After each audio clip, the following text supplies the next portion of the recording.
Hello everybody. Let us start today under the chapter Mineral Nutrition, role of micronutrients and macronutrients. Dear students, in previous video we had discussed about various types of nutrients, essential nutrients, nutrients which are required in large quantity, nutrients which are required in small quantity, nutrients which are present in the plant body but they have no role. We had discussed about the nutrients which are required in large quantity are known as macronutrients, and the nutrients which are required in small quantity are known as micronutrients.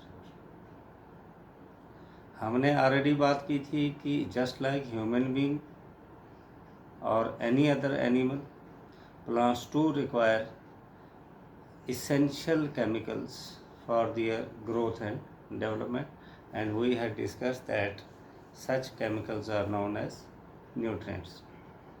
Since they are obtained from the earth along with water and translocated through xylem, so they are also known as mineral nutrients. So let us come to the point. What is the role of macronutrients and micronutrients in plants?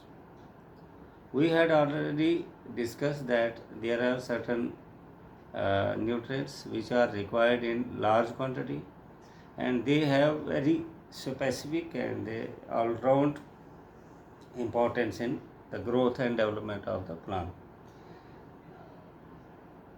Such a macronutrient is nitrogen. Nitrogen is required by all plants, especially by meristematic tissues and the metabolic activity cells. Metabolism, sum total of all the biochemical reactions taking place inside the living organism. Metabolism में और meristematic जहाँ पर new sales की division होती है, जैसे मेरिस्टेमेटिज्म हमने already पीछे जो है मेरिस्टेम पढ़ा हुआ है, apical meristem, lateral meristem,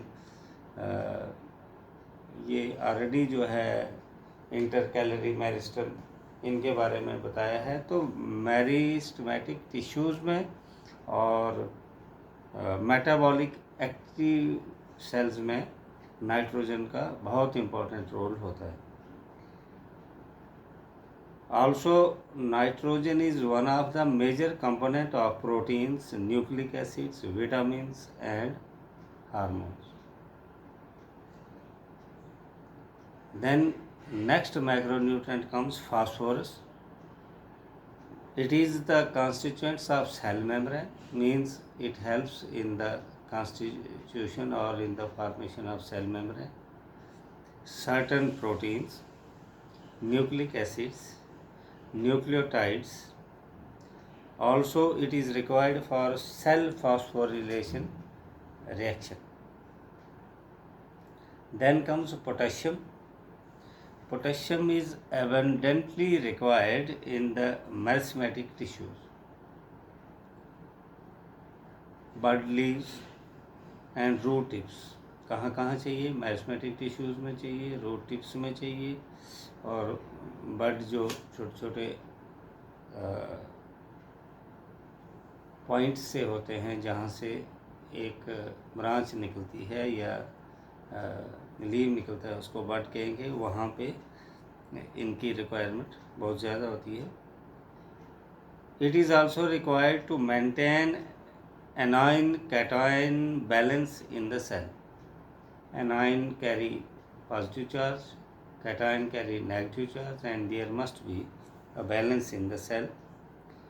They are also required. Potassium is also required in protein synthesis.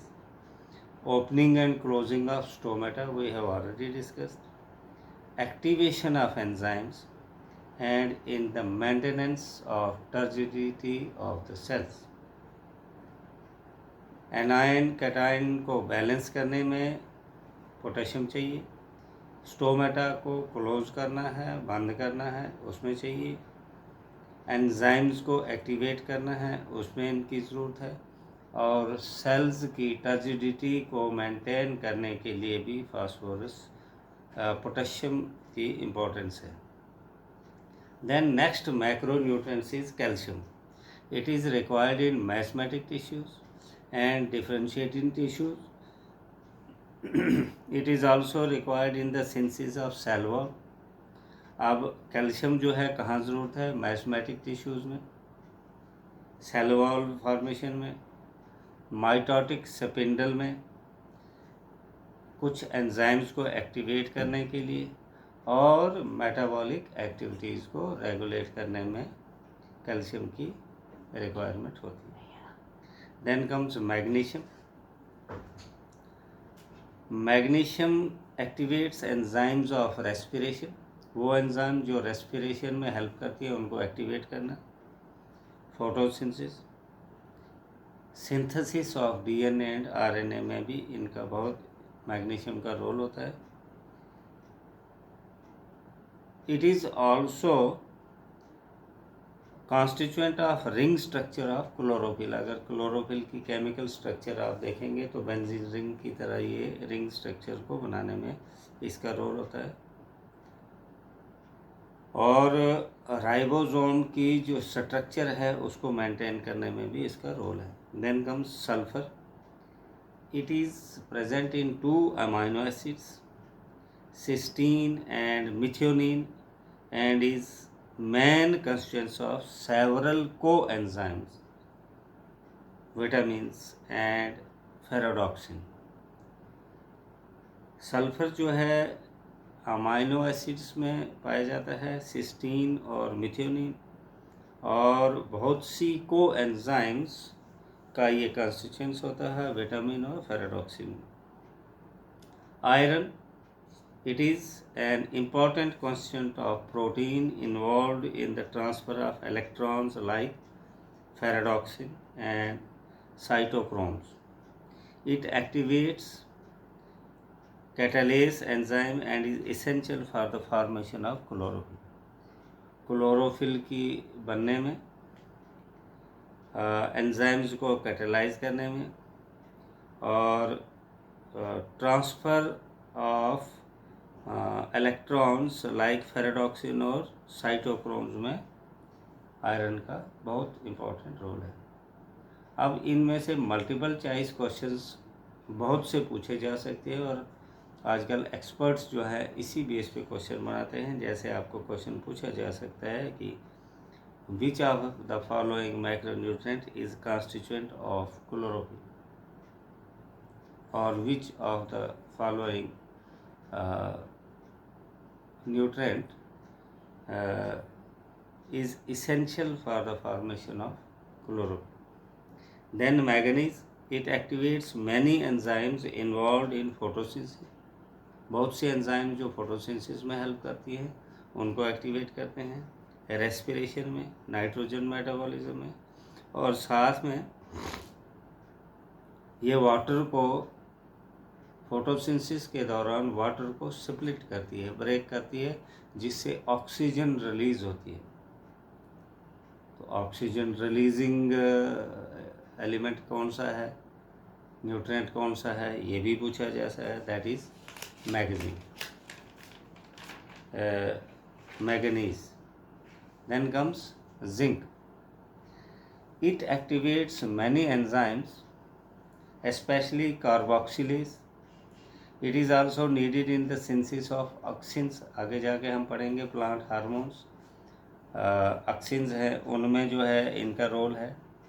Then comes copper. It is essential for overall metabolism in plants. It is involve in redox reaction. आपने matric में जो है पढ़ा है those reaction in which oxidation and reduction occur simultaneously. They are called as redox reaction. Boron is required for uptake and utilization of calcium ion, membrane functioning, pollen germination, cell elongation, cell differentiation and carbohydrate translocation. Boron की ज़रूरत जो है calcium को absorb करने में, cell membrane की function करने में, पोलन जर्मिनेशन में, सेल का लंबा होने में, सेल को डिफ्रेंशिएशन में और कार्बोहाइड्रेट्स को ट्रांसलोकेशन करने में हेल्प करता है। मॉलिब्डेनम जो है वो बहुत सी एंजाइम्स का एक कंपोनेंट होता है, जैसे नाइट्रोजनेस है, नाइट्रेट रिडक्टेस है, जो नाइट्रोजन मेटाबॉलिज्म में हेल्प करती है। Then comes chlorine along with sodium ion and potassium ions. Chlorine जो है ये सॉल्यूट कंसंट्रेशन में हेल्प करते हैं और एनाइन कैटाइन को बैलेंस भी करते हैं। और chlorine is also associated with splitting of water and releasing of oxygen. आपने देख लिया कि अभी ये दूसरा एलिमेंट आ गया जो ऑक्सीजन रिलीज़ करने में हेल्प करता है। तो this was all about role of macro and micro nutrients. Thank you very much.